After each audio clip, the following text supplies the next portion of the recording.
स्वागत है आप सभी का YouTube channel knowledge TV Haryana. आज मंगलवार 16 दिसंबर सभी हरियाणा वासियों के लिए 20 बड़ी काम की खबरें, घोषणा, आदेश, ऐलान। क्या है पूरी अपडेट, आइए देखते हैं। हरियाणा की हर छोटी से बड़ी योजना, घोषणा, आदेश, निर्णय, फैसला, सभी की जानकारी सबसे पहले यहाँ पर मिलती है। यूट्यूब चैनल नॉलेज टीवी तो सब्सक्राइब जरूर कर लें। तो चलिए देखते हैं हरियाणा से 20 बड़ी खबरें, घोषणा, ऐलान। पहली बड़ी घोषणा, हरियाणा विद्यालय शिक्षा बोर्ड HBSC ने वर्ष 2026 में 2 बार HTET कराने का फैसला लिया है। संभावित शेड्यूल भी बोर्ड ने निर्धारित कर लिया है। 17 और 18 जनवरी को परीक्षा कराई जाएगी। नवंबर में फिर परीक्षा होगी। हरियाणा विद्यालय शिक्षा बोर्ड 2025 में सिर्फ एक बार ही HTET का आयोजन कर पाया था। इसका परीक्षा परिणाम भी 101 दिन बाद जारी हुआ था। इस परीक्षा में विफल रहने वाले परीक्षार्थी भी अब बेहतर तैयारी के साथ आवेदन कर सकेंगे। तो 2026 में जनवरी व नवंबर में होगी शिक्षक पात्रता परीक्षा।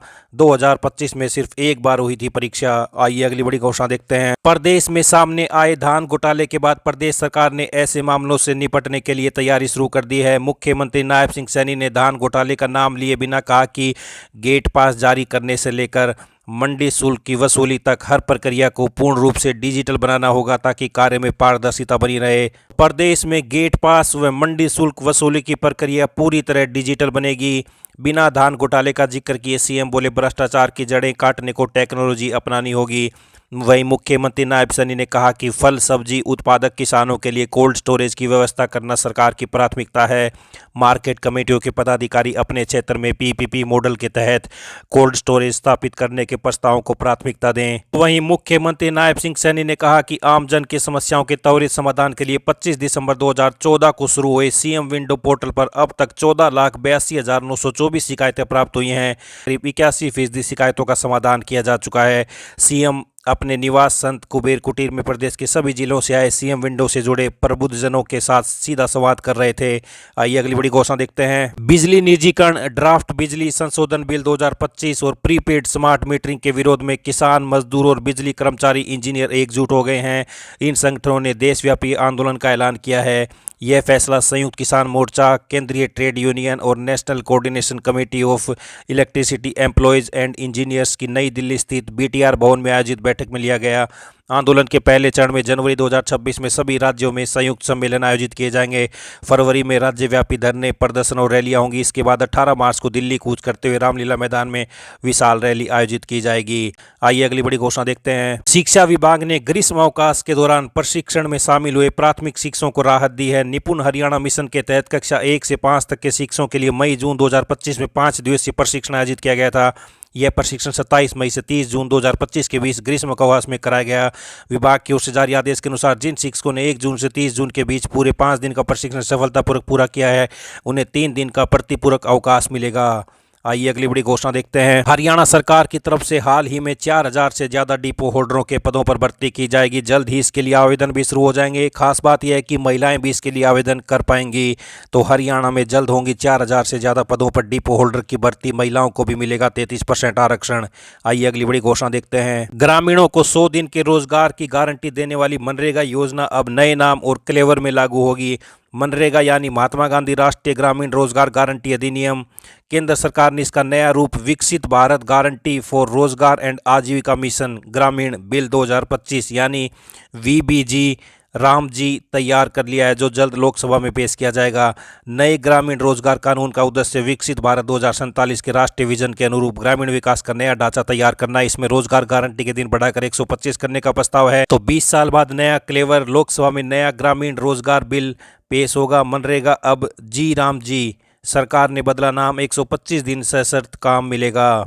आइए अगली बड़ी घोषणा देखते हैं। हरियाणा के गांव में अब ग्राम सभाओं में कोरम पूरा नहीं हो पाने की स्थिति में भी विकास कार्य नहीं अटकेंगे। किसी भी योजना के लाभार्थियों पर निर्णय लेने और मंजूरी देने के लिए ग्राम सभा की बैठक में कम से कम 40% सदस्यों की उपस्थिति आवश्यक होगी। कोरम नहीं होने पर दूसरी बार बैठक बुलाई जाएगी जिसमें 30% उपस्थिति होनी चाहिए। फिर भी कोरम पूरा नहीं हुआ तो तीसरी बैठक में सिर्फ 20% सदस्यों की उपस्थित होने पर भी प्रस्ताव पारित कर दिया जाएगा। बृहस्पतिवार को शुरू हो रहे विधानसभा के शीतकालीन सत्र में सरकार हरियाणा पंचायती राज संशोधन विधेयक ला रही है। नए कानून से पंचायती राज व्यवस्था में पारदर्शिता और सहभागिता को बढ़ावा मिलेगा। इसके अलावा हरियाणा दुकानात और वाणिज्यिक प्रतिष्ठान संशोधन विधेयक भी सदन में पारित होगा। अब यह अधिनियम 20 या उससे अधिक कर्मचारियों वाले प्रतिष्ठानों पर लागू होगा। 20 से कम कर्मचारियों वाली छोटी इकाइयों को केवल ऑनलाइन स्वयं घोषणा देनी होगी। पंजीकरण, संशोधन और बंद करने से संबंधित सभी कार्य पूरी तरह से एक ही ऑनलाइन पोर्टल के माध्यम से होंगे। तो अब गांव में नहीं अटकेंगे विकास कार्य। ग्राम सभा में 20% हाजिर होने पर भी कोरम माना जाएगा पूरा। आइए अगली बड़ी घोषणा देखते हैं। ठंड बढ़ने के कारण सरकारी स्कूलों में सुबह की प्रार्थना अब खुले स्थान पर नहीं होगी। इसके अतिरिक्त ठंडी हवाओं को अंदर आने से रोकने के लिए स्कूलों की खिड़कियों, झरोखों और रोशनदानों को भी बंद कराने के निर्देश दिए हैं। शिक्षा निदेशालय ने ठंड से बच्चों को बचाने की सहूलियत को देखते हुए सभी जिला और मौलिक शिक्षा अधिकारियों को निर्देश जारी किए। निर्देशों में साफ कहा है कि कक्षाएं भी बरामदे में न लगाई जाएं। साथ ही ठंड का सीजन समाप्त होने तक मिड डे मील के साथ गुनगुना पानी ही बच्चों को दें। राज्य के सभी सरकारी स्कूलों में 1ली से 8वीं तक के विद्यार्थियों को मिड डे मील दिया जाता है। शिक्षा निदेशालय ने सभी जिला शिक्षा अधिकारियों को स्कूलों का औचक निरीक्षण करने के निर्देश दिए हैं। साथ ही कहा है कि इस दौरान निदेशालय के निर्देशों का पालन नहीं करने वाले प्रधानाचार्य, स्कूल के मुखिया पर विभागीय कार्रवाई भी की जाए। आइए अगली बड़ी घोषणा देखते हैं। शिक्षा के क्षेत्र में मेधावी और जरूरतमंद विद्यार्थियों को प्रोत्साहित राशि करने के लिए सरकार द्वारा अनुसूचित वर्ग के छात्रों को स्कॉलरशिप दी जाएगी। मार्च 2025 में आयोजित 12वीं कक्षा की परीक्षा में 90% या उससे अधिक अंक हासिल करने वाले मेधावियों को 1,11,000 रुपये की वन टाइम स्कॉलरशिप दी जाएगी। जिला शिक्षा अधिकारी ने कहा कि यह योजना न केवल मेधावी छात्रों को उच्च शिक्षा के लिए प्रेरित करेगी बल्कि उनकी आर्थिक बाधाओं को दूर करने में भी सहायक सिद्ध होगी। जिला शिक्षा अधिकारियों को निर्देश दिए गए हैं कि वे 90% से अधिक अंक लाने वाले एससी छात्रों का पूरा और सत्यापित डाटा समय पर भेजें ताकि लाभार्थियों को जल्द से जल्द लाभ मिल सके। वन टाइम स्कॉलरशिप की राशि सीधे छात्रों के बैंक खातों में भेजी जाएगी। शिक्षा विभाग ने शिक्षक ट्रांसफर नीति 2025 के तहत प्रदेश भर में ऑनलाइन स्थानांतरण प्रक्रिया का शेड्यूल जारी कर दिया है। इस नीति के तहत 15 वर्षों से एक स्कूल या स्टेशन पर कार्यरत अध्यापकों का स्थानांतरण अनिवार्य रूप से किया जाएगा। खास बात यह है कि इस बार मेरिट निर्धारण में उम्र और कार्यकाल को प्रमुख आधार बनाया गया है। जिसकी उम्र अधिक होगी उसे उसी अनुपात में अधिक अंक मिलेंगे। ट्रांसफर ड्राइव की शुरुआत 10 दिसंबर से हो गई। इस दौरान शिक्षक अपने व्यक्तिगत विवरण और सेवा प्रोफाइल को MIS पोर्टल पर अपडेट व सत्यापित करेंगे। यह प्रक्रिया 18 तक चलेगी। विभाग ने साफ किया है कि इसी डाटा के आधार पर आगे मेरिट पॉइंट और कार्यकाल की गणना की जाएगी।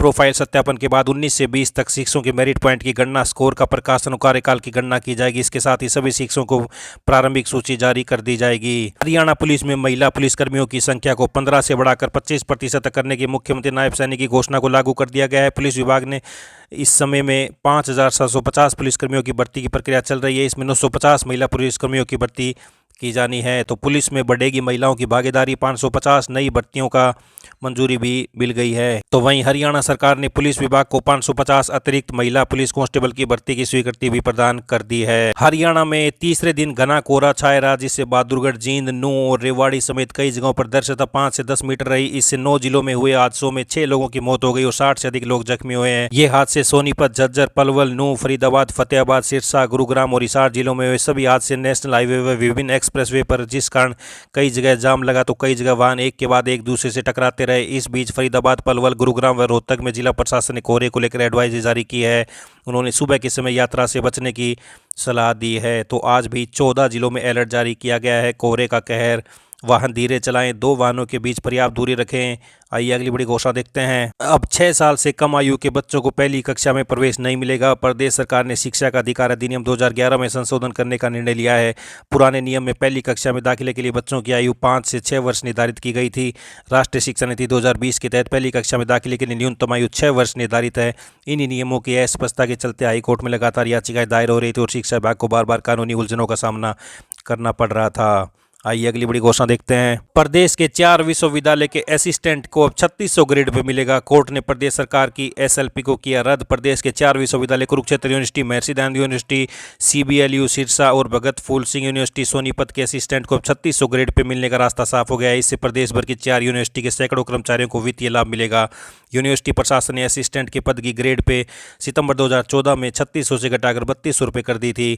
आइए अगली बड़ी घोषणा देखते हैं। हरियाणा विद्यालय शिक्षा बोर्ड HBSC ने पूर्व विद्यार्थियों के अंक सुधार परीक्षा का शेड्यूल जारी कर दिया। यह परीक्षा 12 से 18 जनवरी तक आयोजित होगी। प्रदेश के सभी 6 मंडल हिसार, रोहतक, करनाल, गुरुग्राम, अंबाला और फरीदाबाद में परीक्षा केंद्र बनाए गए हैं। परीक्षा के लिए 2800 पूर्व विद्यार्थियों ने आवेदन किया है। सबसे ज्यादा आवेदन शिक्षा विभाग के कर्मचारियों ने किए। बोर्ड ने मार्च 1990 से मार्च 2024 तक के ओपन या रेगुलर सीनियर सेकेंडरी पास विद्यार्थियों को अधिकतम 2 विषयों में अंक सुधार करने का अवसर दिया था। इस प्रक्रिया के लिए ऑनलाइन आवेदन 5 दिसंबर तक पूरे हो चुके थे और प्रत्येक विषय के लिए 10,000 रुपये शुल्क निर्धारित किया गया था। आइए अगली बड़ी घोषणा देखते हैं। हरियाणा सरकार ने शासन में योगदान देने वाले कर्मचारियों को सम्मानित करने के उद्देश्य से हरियाणा सुशासन पुरस्कार योजना के लिए आवेदन मांगे हैं।